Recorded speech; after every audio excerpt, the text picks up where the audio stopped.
Welcome to Looking Out Correct Show. I'm your host, Carnation, and today I have Shea from House of Shea. Hi guys, how you doing? So part of my summer thing, what I want to do is like branch out and show like a lot of different like businesses. And this woman right here has been doing this a great job with her product, with her designer for at least like 5 years. I've been noticing you. So talk to the people, like let them know what you've been doing. So I'm a fashion designer, I'm custom based. I'm right now in the process of doing production to actually be a line. That is completely different from custom. I'll go into that a little later. Sure. But I'm currently, known in Brooklyn, very known in Brooklyn for the baby showers. I made that really known, I'm telling you. And most people, cousin, brother, sister, my aunt always hear something. They be like, "Do you tell her baby shower dress?" So I'm really known for the baby shower dresses, but I do birthdays. I do a lot of celebrities as well. I dip and dab in a little bit of everything. It's funny because when I announced I was interviewing you, my aunt hit me up like, "Oh my God, like I got my dress for her." I said, all right. Settle down. So, but what got you into designing? Well, when I was about 12, 11. This is actually a question for my aunt. What got you into designing? She actually asked me that. She's like, yo, ask her what got her into designing.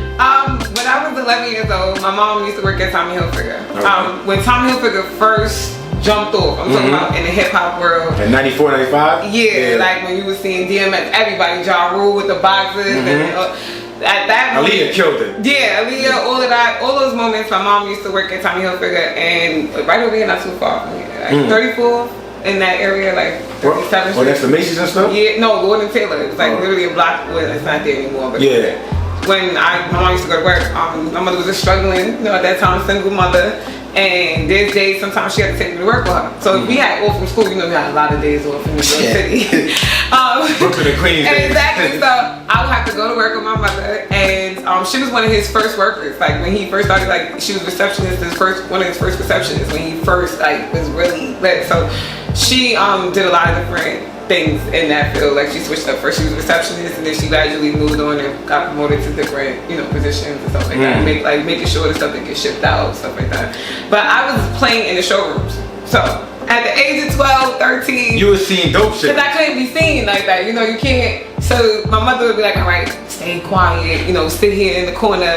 And I would just be in a room full of mannequins, just clothes everywhere, and like new drops that the people don't see. Like, cause when real designers, like high-end designers, like, Routes and Range, and all those, big brands, they usually have like the showrooms is with showcase for like 2 seasons in advance. So before it even come out, they start the wave of what's going to be the thing for the next season. Yeah, because I remember like Fashion Week, say it'd be like a Fashion Week in the fall. That's not coming out till the next season. The next season, you're like, oh God. Exactly. So I would just be sitting there playing around, looking around and stuff, but I'm not gonna lie, my eye was trained for design there. It started there. Because when you're seeing the patterns and what goes together, what color coordinations coordinate, I learned that through just always being there and seeing the different things they had going.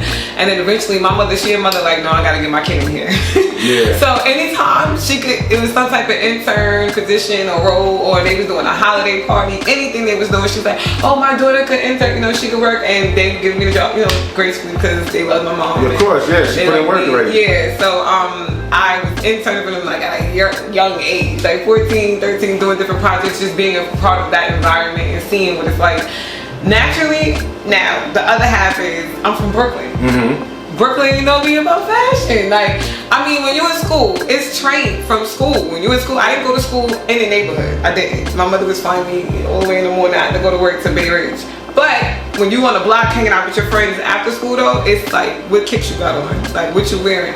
So fashion is a big deal. You don't want to It's groups. You get grouped out. You get grouped out. Sometimes you get beat up. Sometimes you get robbed. Like, it's a lot of people think it's a game. You had the thug boys. You had the basketball boys. You had the guys that know how to dress. Exactly. And it was like, and if you mess up that week, you out that group. It's real. It's a lot of pressure. It's real. It's a lot of pressure. When you dealing with all of that, and you got those kids on the block, and they teasing you about what you got on, it messes with your confidence, and it also builds your character. Yeah. Or if you see like dudes that have like the same sneakers, the newest sneakers, like you don't got the Jordans. Jordan's been historic for a long time. It was always what J's you got on. But Tommy Hilfiger, Ralph Lauren, those were staple brands. Guess. The little triangle with the. Well, I mean, that was my. Low key Nautica as well. Nautica, yes. Low key Nautica. Nautica was they was because they had this the sailor boat, the hockey and the snow, the goggles. Remember when the coats they used to have the sports and the bubble stuff. Yes. Yeah. Okay, so that's that whole era with Tommy and Ralph because they was doing that too. That was like the way. But I'm just saying, when you come from Brooklyn and like your style is kind of defines who you are as a person. So how you put your stuff together and how you put your fly together is how they identify with who you are as one. So for me, I just tapped into having to get the extra juice because my mom, she worked at Tommy Hilfiger. So before they even hit certain things, I was rocking certain stuff before it dropped.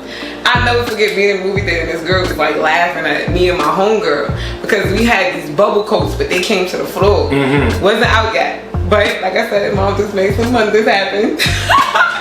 And I had a baby blue one on and I let her, she had the red one. Yeah, I had two. It was Tommy Hilfiger. It was to the floor. Bubble coats, like straight to the floor. We was in, I think, Philly or something. So how they left? Oh, they in Philly, okay. Yeah. Sorry, Philly. No, they not up to, Brooklyn would have been like, nah, where they That's fly. Yeah, I'm like, how you laughing at this? That's what I'm saying. They didn't know. So these girls was like, oh, look at these girls laughing. And the guys, though, was like, yo, who is this? Like, they was hating, whatever it was. But it was funny because it was like, it's a disconnect once you go to like one borough over or another state over. They not like how we are. Yeah.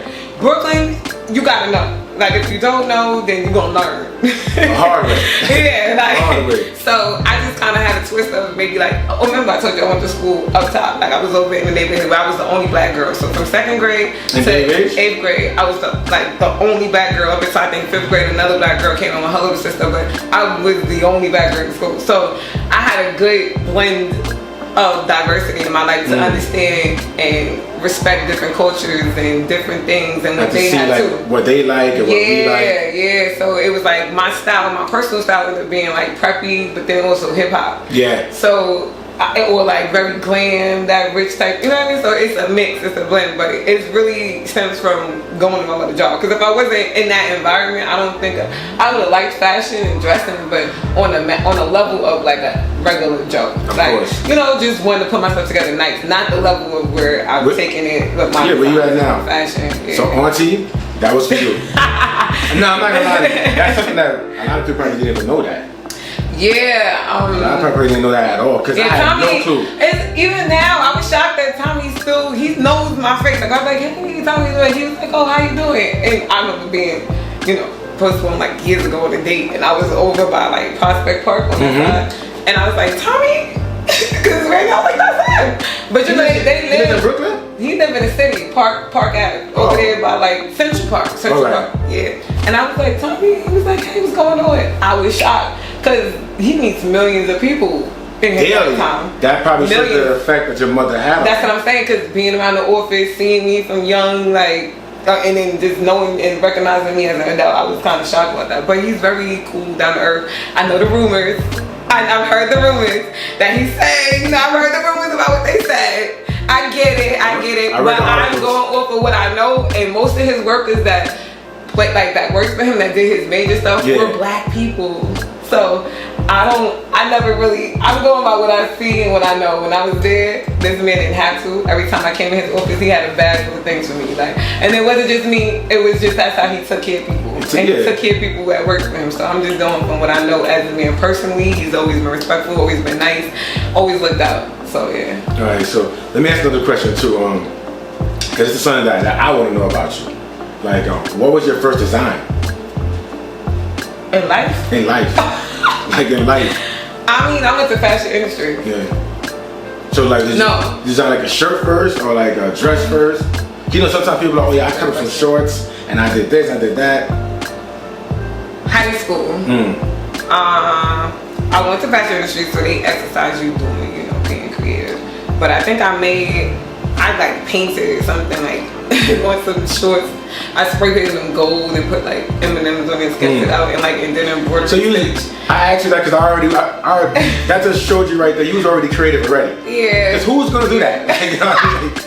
Who's gonna do that? For real, because my friend was like, oh, let me go. And then matter of fact, these Converses, Converse at the time was just classic. Yeah. And I think I spray painted mine and made them gold and put like a design on the side of it, like sketch something. My friend was like, yo, make me some. Could you ever see like you ever hear like some like stories about producers, you know, how did they first beat? It was like my first beat, I was in the lunchroom just knocking on the box. Seriously. And it happened like that. Actually, the first like major dress I think I ever made was in high school. You gotta make 3 dresses in order to graduate. That's like a part of your grade. So your fashion grade has to be like at that fashion show that they do. You make like sew it? Yeah, you gotta pattern. No, first I was in pattern making, so you gotta make the pattern, then you have to sew it and produce it, and then fit it on your model for the, you know. So. Wow. Yeah, and I always wanted to do men's, which is actually crazy because I was like, oh, I want to be different. Everybody doing girl stuff. I want to do men's clothes, and she let me. So my teacher, I stayed after school, and she taught me and helped me, and I did like a bomber jacket. This guy named Jimmy, he modeled it. He was fly. He was like this fly. Fly kid in school. Yeah, fly Chinese kid. He was dope. So I was like, oh yeah, Jimmy gonna kill this because he had every sneaker collection there was. So and he did. I did a bomber jacket and some jeans. I made for him some denim jeans. It was dope. And from there it just kind of took off. I did my prom dress because prom was right after that. So after prom, I was doing my prom dress in the back of my father's car, no lie. Jesus. 2 days before, because we was procrastinating. And my fashion teacher was like, y'all boy, he had it 2 days before, you should have been working on this. And I was like, oh, my dress so full apart. Whoa. And prom day, dresses was falling apart in the bathroom. I had my needle and thread. But did you kill it though? I killed it. I mean, my dress was simple though. So that matters. Prom nowadays, I'm very known for prom. That's most of my business right now. I'm not gonna lie. So yeah, the prom game is, but what my about prom dress graduation? was nothing like their dresses. What about graduation dresses? Graduation, I do graduation dresses too, but most people, I kind of like the girls to show off what you worked hard for. Wear your robe and cap. Wear your cap and gown, because you worked for that. You know what I mean? House of Shea. If you probably don't remember, I was at your first event that you had. You know, when you brought everything out in Brooklyn. Oh my God, what is it? That was... It wasn't a bar. It kind of looked like a bar where you come in and you was crying the whole night. Like, the whole night you was crying. Like, I'm like, damn, this is a big moment for her. Oh my God! I was at your first event. Like, wow, that was crazy. I want to say it was it 2016 or? I think so. 2016 or 2017. Yeah. It was at a bar in Brooklyn over by it was a bar in Brooklyn. 3rd Avenue or something like that. Yeah. Yeah, it was a bar in Brooklyn. Like around October, November, around that time. Yeah, so much went on. Yo, and so much went for on. that moment I seen you, I said, nah, God gonna bless her. Cause I feel it. You know you be around people like, yo, I feel it. Like I can feel like she gonna go far with this. Everything that could go wrong was going wrong. Yeah. And I feel like I'm a spiritual person to some extent. I'm sorry, I want to make this church in here, but God, everything that was thrown at me, I was fighting through it. But I feel like that was God saying, do you really want what you're asking me for? Because if you want what I'm asking you for, this is what you're going to have to be, and this is what you're going to have to understand and stay strong and fight through and get over this obstacle to get where you want to go. And I had to say to myself, girl, you really want to do this?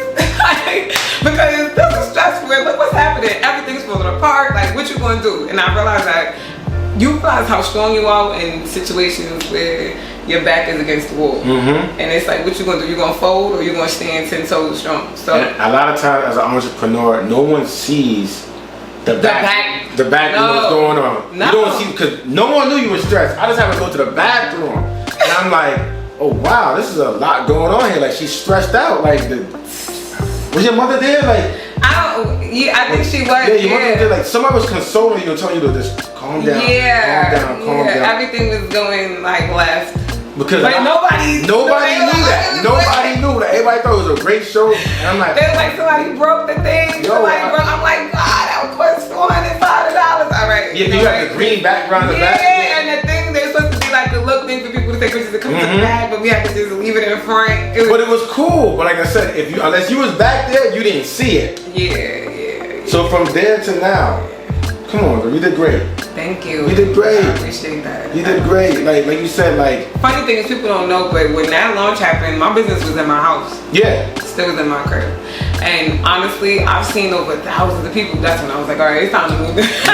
Like the whole Brooklyn kid know where I live at. Like, it's not safe. For real, for real. I mean, that means Brooklyn loves you though, because ain't nobody tried me. I've been alright. Like, you know, that's what I said. God was with me through this whole way, and my grandparents. Because honestly, that's what drove me to start really doing the business end of it. Because making stuff for your friends is one thing, but like making a career of it and servicing other people is different.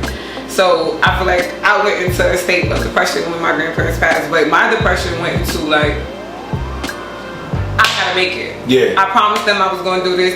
Before they was leaving, they were seeing little things and spurts of it. Like on 106 & Park, my stuff was on the host, and celebrities was just starting to wear my stuff, and I just started.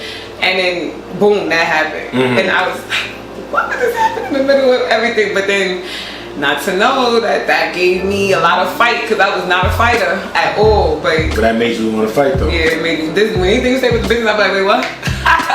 What's going on? I have to make sure that this is right, this gotta be perfect. I'm on top of things. So it did definitely give me. I'm telling you, like I never forgot the day you would have thought it was my business. I remember like I walked to you, I'm like, this is my first time meeting you at that time. It's like, yo, I am so proud of you. Because that meant a lot though. But the reason why I said it, you didn't know that I saw everything in the back. See, you didn't know that because I saw everything. So I'm like, I'm so proud of you because you didn't fold. I saw everything that was going on. I was like, damn, this is a lot going on. I'm like, you know what? I'm gonna stick it out. You know, I'm gonna stick it out. I'm gonna stay the whole night. I'm gonna watch everything. I'm like, okay, it went great. So what's the plans for the rest of the year? Ooh. Because you are, like you said, your name brand now. Yeah, that's what made you might take over Tommy's name. Might gotta do a collab or something. But this year I've been doing the custom. You know, I have a shop over on Broadway in Brooklyn, 1717 Broadway. By the end of this year, the goal is to have that open so people could just come shop. We're still gonna do custom because people don't want to let me go. I tried to announce I was leaving custom and they wasn't having it. So I'm still gonna do the custom, but then we're gonna have more of a platform, have a team of getting some stuff done. I didn't want to speak on me yet. You don't have to. I was gonna drop a little secret here, but it's some big things happening overseas. So keep this up. Yeah, I'm just like, I just want that blessing to go out. Yeah. All the way, it's still in process. I am just like that. That's why I stopped to just chill. But it's amazing, and I feel good to be able to help other families and homes and be and just, that's when I started really feeling like I gotta do this, because it's not about just me and my family, but I'm feeding other people and their families too. So it's different when you gotta provide for others. Like I told you, but my 49-year-old mixie mother, I mean not mother, aunt, but she like, I'm like, hold on, auntie, you too? She's like, yo, she showed me the dress. I said, Jesus Christ, like, yo, like, where you going? Well, all right, whatever. Like, you know, like, you just like, Jesus.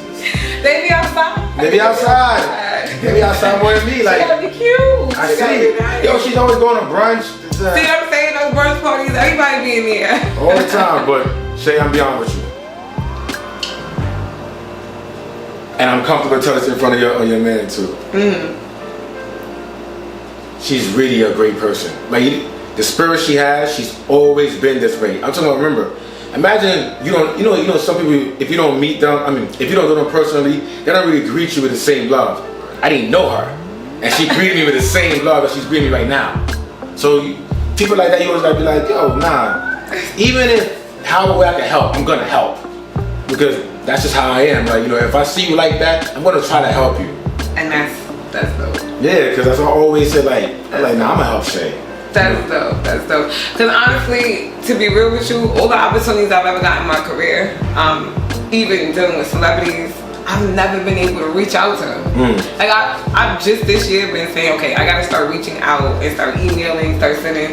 But you're thinking about all my blessings, we didn't have them, had to get rid of them. COVID happened, then we was like, all right, we gotta rehire again. Yeah. Like this month has been crazy because COVID was last month, nobody was outside. So now it's like 50 clients. And I'm like, so we're hiring right now. You know, throwing out there, we're hiring.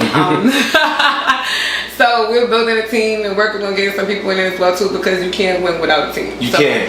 As great as I am, I could be LeBron in this fashion game. You still need your key players on the side, so you know. You know, not only that, like even like your significant other, that's a part of the team too, because you know he don't want to probably hear all the cries at night. Like, trust me. Me complaining. Let me tell you what happened today. Yo, I got from my girl that she tell about her brand. Like, yo, this girl didn't like. All right, what happened? Let's calm down, just chill. You know, a lot of times he probably like, let's chill, not that serious. He keeps me conversation because he keeps the calm. You gotta. Yo, I come to realize as boyfriends, or husbands, that's what we're here for. No, seriously. Because we have to stay calm. Because you guys don't stay calm. We have to settle down. Just chill. Have some order. Yeah, just chill. Wow. Yeah, it's true. Like, you know what I mean? It's true. It was a pleasure having you on the show. Like, complete pleasure. Thank you. Is there anything you want to tell people, like, you know, where they can reach you at? Granted, they probably know already. Well, if they don't know, my Instagram is HausOfSheaNyc, NYC. House is spelled HAUS, OFSHEA, NYC.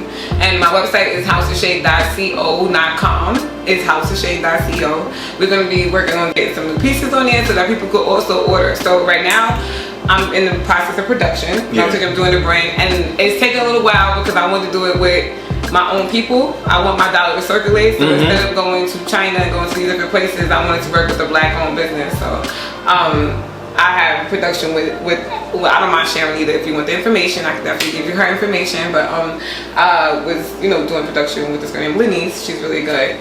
She consults with people and stuff like that. And gets your brand off the ground. She helps with getting the process of it.